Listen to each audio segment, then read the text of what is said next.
Mike and Leslie here, and we want to share with you something that the Lord has been doing in our lives, especially spiritually. And it's pretty cool over the last few years, and it's something that we ultimately want to offer to you. So I guess the way that I would kind of introduce this is becoming aware of the things that aren't right in us. Like in music, we have had kids that were learning to play instruments at times. The trombone. The trombone. That was a rough year. That was a rough year. And you can tell, like in music, when somebody is singing harmony and it sounds really good. And you can also tell in music when somebody is singing and it's like way off key, it's not right. I think there is this baseline dissonance. Even Christians that don't take the time to really grow spiritually, they live with this baseline dissonance, like something is off. You read about the fruit of the Spirit: love, joy, peace, patience, kindness, goodness, faithfulness, gentleness, self-control. And you think, why aren't those in me? Yeah. You had a moment where it kind of hit you. Yeah, I guess this would have probably been about a few years ago, and maybe it was like a result of like post-COVID. I don't know. Some of you can probably relate to this, but that was a really tumultuous time. And we actually moved just across town, but even still that transition. It's a move. Yeah. The transition, I just noticed in myself just kind of this baseline level of anxiety, restlessness. Didn't really feel very peaceful, I guess would be a good word. But one day I was driving and I had this moment of like road rage where I was like, with some guy. And I just immediately after I thought like, gosh, like why did that come out of me? Where did that come from? Yeah. Where did that come from? I immediately just felt like, I just felt icky about, like when it, like in Galatians where it talks about the fruit of the Spirit is love, joy, peace, patience, kindness, goodness. And, it's like, I want those to be the things that come out of me, not anger and angst towards this random stranger who, actually I was probably in the wrong at that time. But anyway, we had to take the church bumper sticker off her car during that season because we didn't want to have a bad reputation. Just kidding. Right. Well, anyway, so it was just a season of noticing things in me that, like you said, it was dissonant with what I believed. And like in 2 Corinthians, it says, if anyone is in Christ, he is a new creation. The old has passed away.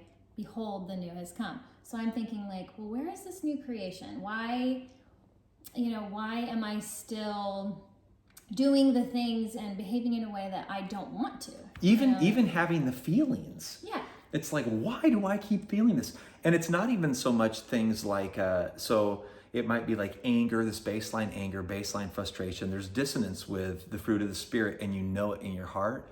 But then there's also dissonance like, man, maybe you battle with like lust or temptation and you're like, why do I keep feeling these things? There's got to be a way to actually really, truly change. Right. Yeah. And it's like, is it possible for my gut reactions, for my responses to be what I actually want them to be? That it is that fruit, the life that's coming out of me resembles more of that good and beautiful nature of Christ. Like, is that even possible? I believe that it is. How do I get there? So that was kind of where I was at. So it began a journey, and both of us. For me, of course, it leaned a little bit more academic. I studied some of this stuff in school, and for her, her journey was more kind of the artistic route.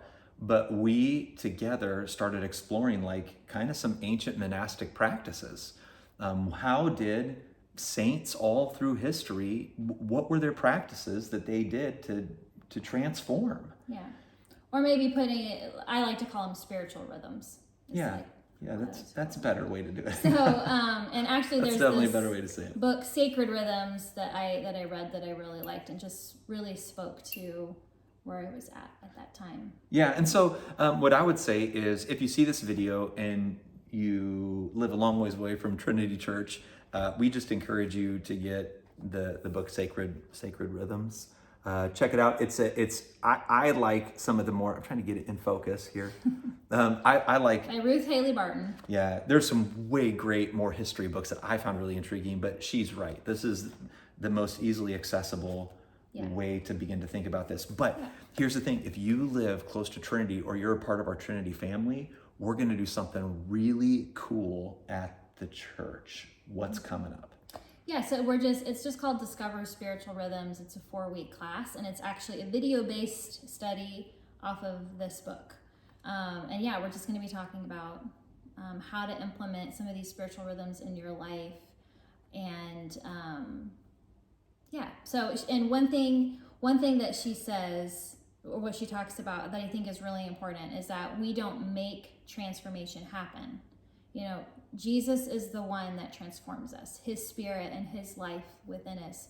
That spiritual rhythms are just a way of cultivating and creating space for that transformation to happen. It's making myself available to God. Yeah. And so I had done Bible study and read the Bible for many years, and I'd had a devotional life. And what I liked about some of these practices is that it was offering me something a little different.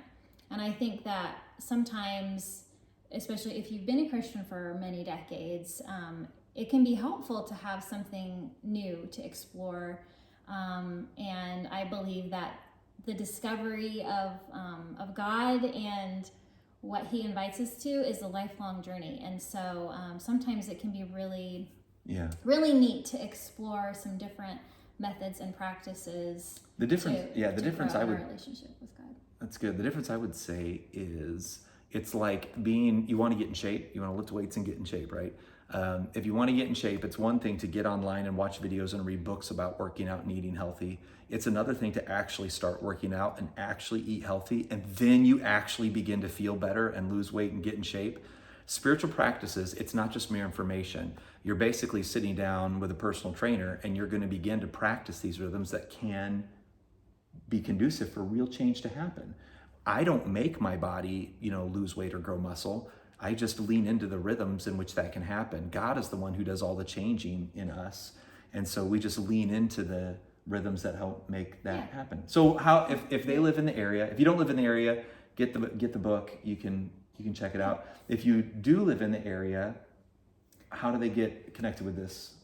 Go to EncounterTrinity.com and go to, I think it's probably on our events tab, and you can sign up, register for the class there. Yeah. It's 4 weeks class. It starts October 1st, meeting at 9:00 a.m. At our Northeast Indy location. Yeah, and we will be offering the class at a later date at our East Fishers location. The East Fishers location too. Yeah. TBD. Yeah, to be determined. That's true. Man, we love you guys a ton. And at the end of the day, we don't just want you to merely learn about God. We want you to actually have a transforming relationship with him, to be actually filled with love, joy, peace, patience, kindness, goodness, faithfulness, gentleness, and self-control. Yes. And I didn't really say that, yes, that has become more of a reality for me. I have seen that transformation that I can contest to it that some of the wonderful ancient rhythms, literally rhythms, ways in which you do life, can produce a new fruit. I can contest that that's true for you too. And God gets the credit. It's his work. It is his work. We just want to lean in. Love you guys. Hope you all have a wonderful day. And I want to invite you to come and be a part of this. Yep. We'll see you later.